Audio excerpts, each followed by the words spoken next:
गद्य का विकास। हिंदी गद्य का विकास।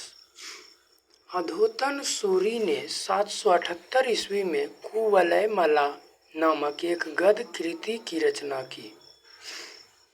10वीं-11वीं शताब्दी के आसपास रोड़ा कवि ने राउलवेल नामक एक ग्रंथ की रचना की।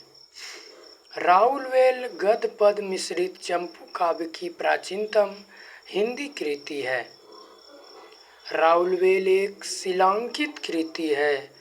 हिंदी साहित्य में नख-सिख वर्णन की श्रृंगार परंपरा का आरंभ राउलवेल से माना जाता है।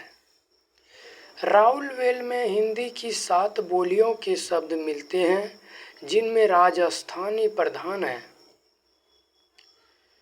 युक्ति व्यक्ति प्रकरण हिंदी का प्रथम गद्य का ग्रंथ है। युक्ति व्यक्ति प्रकरण की रचना महाराज गोविंद चंद्र के सभा पंडित दामोदर शर्मा ने 12वीं शताब्दी के आसपास किया। युक्ति व्यक्ति प्रकरण एक व्याकरण ग्रंथ है।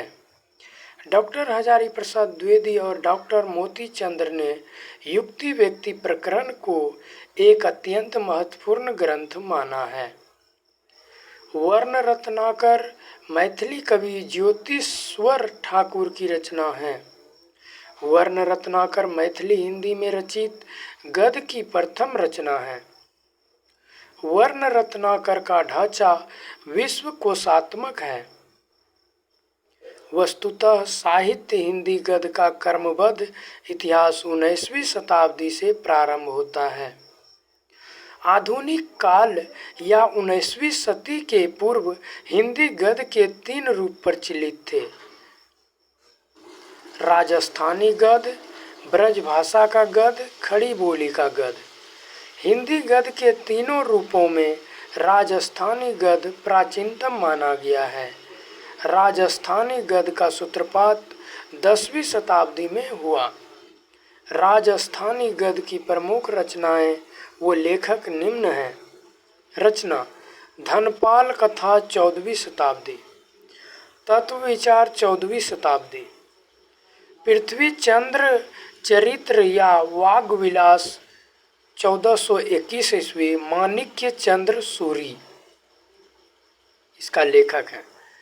पंचाख्यान 1847 ईस्वी, इसका लेखक है फतह राम बैरागी। आचार्य रामचंद्र शुक्ल ने ब्रजभाषा गद्य का सूत्रपात संवत 1400 और ईस्वी की बात करें तो 1343 ईस्वी से माना है। आचार्य शुक्ल के अनुसार ब्रजभाषा गद्य का सर्वप्रथम प्रयोग गोरखपंथी योगियों ने संवत 1400 के आसपास किया। डॉक्टर वीरेंद्रनाथ मिश्र ने पृथ्वीराज रासो में वचनिका शीर्षक के अंतर्गत उपलब्ध गद्य को ब्रजभाषा गद्य का प्राचीनतम रूप माना। महाप्रभु वल्लभाचार्य के पुत्र विट्ठलनाथ की ब्रजभाषा गद्य की रचना श्रृंगार रस मंडन है। विट्ठलनाथ की अन्य रचना यमुनाष्टक नवरत्न सटीक है।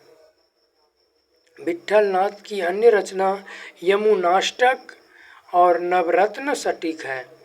84 वैष्णवों की वार्ता तथा 252 वैष्णवों की वार्ता नामक ग्रंथ के रचनाकार विट्ठलनाथ के पुत्र गोसाई गोकुल नाथ जी माने जाते हैं। इसमें वैष्णव भक्तों और आचार्यों की महिमा प्रकट करने वाली कथाएं लिखी गई है। इसका रचना काल विक्रम की 17वीं शताब्दी का उत्तरार्ध माना जाता है। नाभादास ने संवत 1660 के आसपास अष्टयाम नामक पुस्तक ब्रजभाषा में लिखी। इसमें भगवान राम की दिनचर्या का वर्णन है। ओरछा नरेश महाराज जसवंत सिंह के आश्रित वैकुंठ मणि शुक्ल ने संवत 1680 के आसपास ब्रजभाषा गद्य में अगहन महात्म्य तथा वैशाख महात्म्य नामक पुस्तक लिखी। सुरती मिश्र ने संवत 1767 में बैताल पचीसी नामक पुस्तक की रचना की। बैताल पचीसी की रचना संस्कृत कवि शिवदास की रचना से कथा लेकर की गई है। बैताल पचीसी का खड़ी बोली हिंदुस्तानी में अनुवाद मजहर अली के साथ मिलकर लल्लू लाल ने बैताल पचीसी 1801 ईस्वी नाम से किया। संवत 1852 में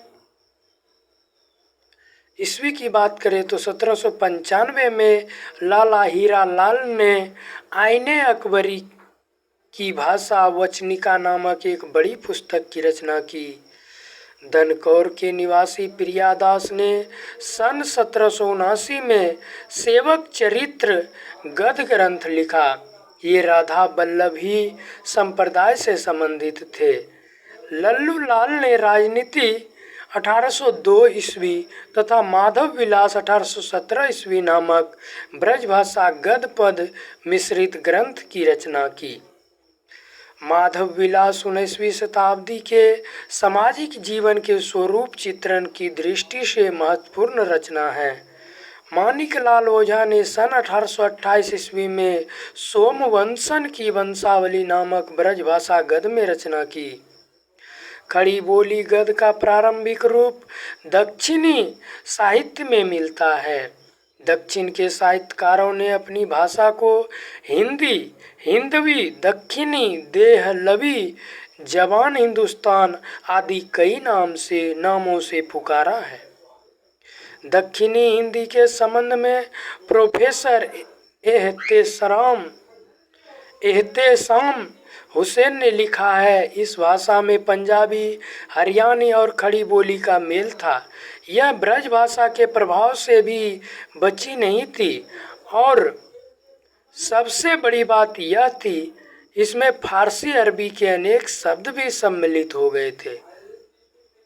इतिहास से पता चलता है कि प्रारंभ में उन्होंने उसी भाषा से काम चलाया, यहाँ तक कि वह उन्नति करके साहित्य की भाषा बन गई। साहित्यकारों ने उसको कभी हिंदी, कभी जवान हिंदुस्तान कहा और कभी दक्कनी कहकर पुकारा। दक्षिणी हिंदी के प्रथम गद्य लेखक ख्वाजा बंदा नेवाज गेसुदराज 1318 से 1422 ईस्वी को माना जाता है। ख्वाजा बंदा नेवाज गेसुदराज की प्रसिद्ध रचना मेराजुल आस्किन दक्षिणी गद्य की प्रथम पुस्तक मानी जाती है। इनकी अन्य कृतियां निम्न है: शिकारनामा, तिलावतुल वजूद, हिदायतनामा, रिसाला सेहवारा या 12 मासा। मिराजुल आस्किन में सूफी धर्म का उपदेश दिया गया है। कुतुब मुस्तरी मुल्ला बजही की प्रमुख रचना है। मुल्ला बजही ने सन 1635 ईस्वी में सबरस नामक ग्रंथ की रचना की। सबरस को उर्दू साहित्य की प्रथम गद्य रचना माना जाता है। सबरस में तसव्वुफ के सिद्धांतों को प्रतीकात्मक शैली में व्यक्त किया गया है। दक्षिणी हिंदी में कुली याते कुली कुतुब शाह नामक एक बृहद काव्य की रचना मोहम्मद अली कुतुब शाह ने की। हुसैन अली खां ने सन 1838 ईस्वी में 4 दरवेश का फारसी से दक्षिणी में अनुवाद किया। 4 दरवेश का अनुवाद हुसैन अली खां ने अपने पुत्रों के लिए किया था। आचार्य रामचंद्र शुक्ल ने खड़ी बोली गद्य का प्रारंभ अकबर के समय में गंग कवि द्वारा रचित चंद छंद वर्णन की महिमा से माना है। गुरुमुखी लिपि में खड़ी बोली गद्य की रचा सोढ़ी मिहिरू वानु हरिजी दयाल अनेमी आदि लेखकों ने की। सोढ़ी मिहिरू वानु 1581 से 1640 ईस्वी ने सचुस छंद पोथी लिखकर गुरुवाणी की व्याख्या प्रस्तुत की।